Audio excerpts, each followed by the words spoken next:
A deck of cards contains red, blue, orange, and yellow cards. A card is drawn, then replaced. This process is carried out 40 times. The results are shown in the table. Based on these results, what is the experimental probability that the next card drawn is orange or red?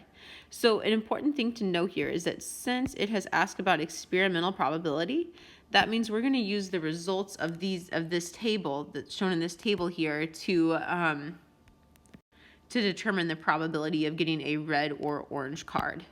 I'm going to go ahead and highlight red and orange because that's what we're looking for.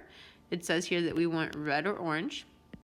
And I'm also going to draw attention to the total. It says that this is carried out 40 times, right? So that means that if we were to add these together, we would get a total of 40 times.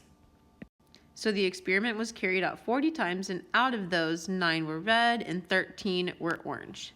So let me write a ratio here, red or orange, out of the total. And that would be the probability of getting red or orange based on our experimental data, right? So we know that red plus orange is 9 plus 13.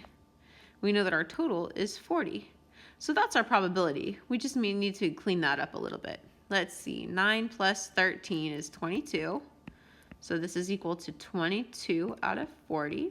And we could simplify that a little bit, couldn't we? Like we could divide the numerator and the denominator by 2.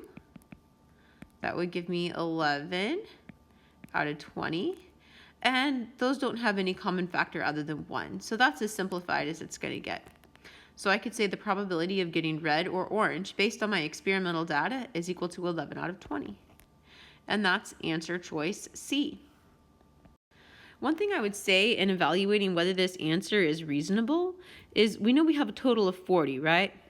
And if you put red and orange together, you get 22. 22 is a little bit more than half of 40.